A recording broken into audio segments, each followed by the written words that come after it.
ఓం శ్రీ గురుభ్యో నమః. ఓం శ్రీ గణేశాయ నమః. ఓం శ్రీ త్రిపుర సుందర్యై నమః.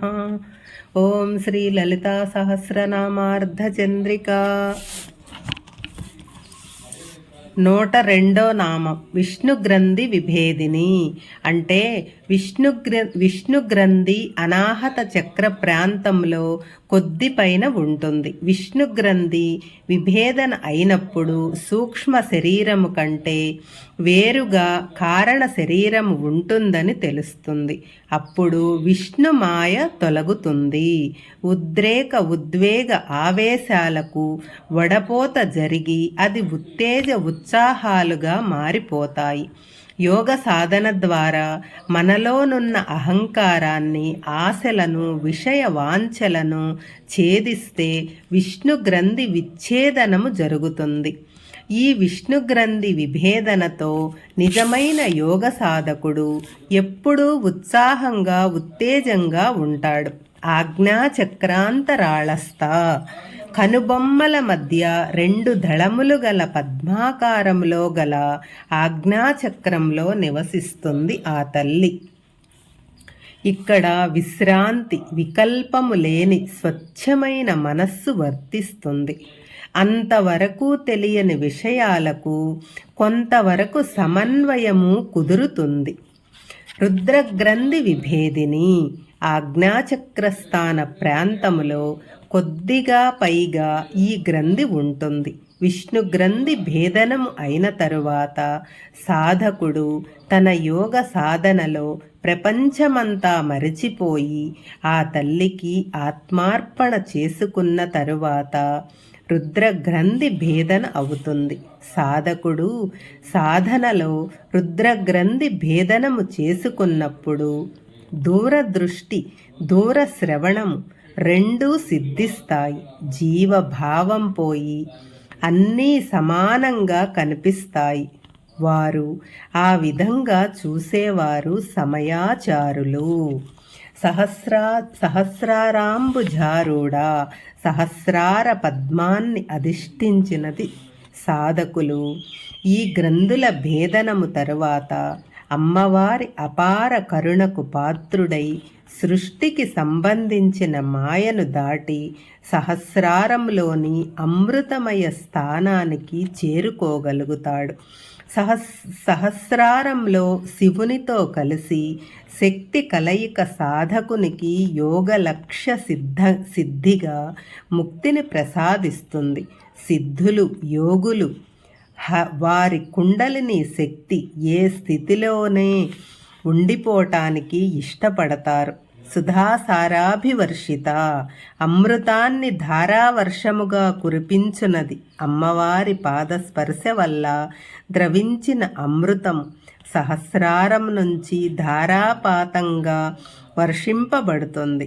ఈ అమృత వర్షాన్నే సుధాసార అంటారు. ధారాపాతంగా ద్రవించే ఈ సుధాధారలతో సుగమ్నా మార్గము, దానిలోని షట్చక్రాలు, గ్రంథులు, సమస్త నాడీ మండలము తడుపబడతాయి.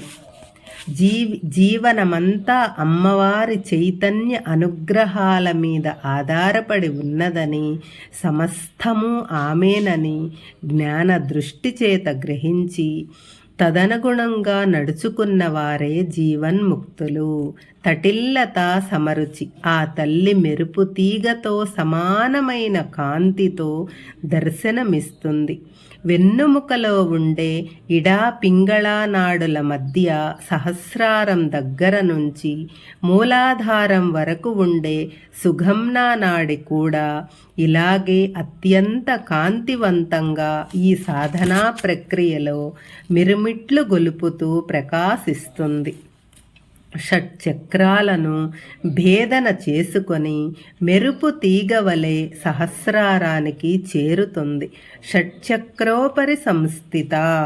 6 చక్రాలపై ఉన్న సహస్రారంలో కొలువై ఉన్న శ్రీదేవి ఆ తల్లి ఉపాసకుని సాధనలో కుండలినీ శక్తి సుగమ్నా మార్గం కుండా మూలాధారాది షట్చక్రాలను అధిగమించి వాటన్నింటిపైన ఉన్న సహస్రార పద్మంలోని సుధాసాగరంలో శివుని పర్యంకం మీద హాయిగా స్థిరంగా ఉంటుంది.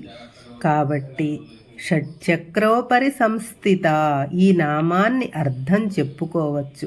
మహాశక్తి, బ్రహ్మమునందే ఆసక్తి కలిగినది, మహా అద్భుతమైన ప్రపంచముతో విడదీయలేని సంబంధము కలది. అన్ని శక్తులకు మూలకారమైన శక్తి నాడిచే సూచించబడి అగ్నితత్వ సరస్వతిలో విడదీయలేని సంబంధము కలది. కుండలిని, మూలాధార చక్రములో ఉన్న కుండలిని అనగా 3.5 చుట్టలు చుట్టుకొని సర్పాకారముగా నిద్రిస్తూ పడుకొని ఉన్న శక్తి స్వరూపిణి. భక్తి సాధనాలతో జాగృతమైన సర్వ ప్రపంచమును శాసించగల శక్తి ఇది. ఈ సర్పాకార శక్తి కుండలిని. వాగ్భవ బీజస్వరూపులు. బిసతంతు తనీయసి, తామర తూడులోని దారము కంటే సూక్ష్మముగా ఉండి అతి శక్తి అయినది. సూర్యకిరణముల వలె నివ్వరి ధాన్యము అంకురము వలె సూక్ష్మముగా ఉండును. బ్రహ్మ సృష్టిలో సూక్ష్మముగా ఉండి సూత్ర ప్రాయంగా సూక్ష్మముగా ఉండును. శ్రీమాత్రే నమః.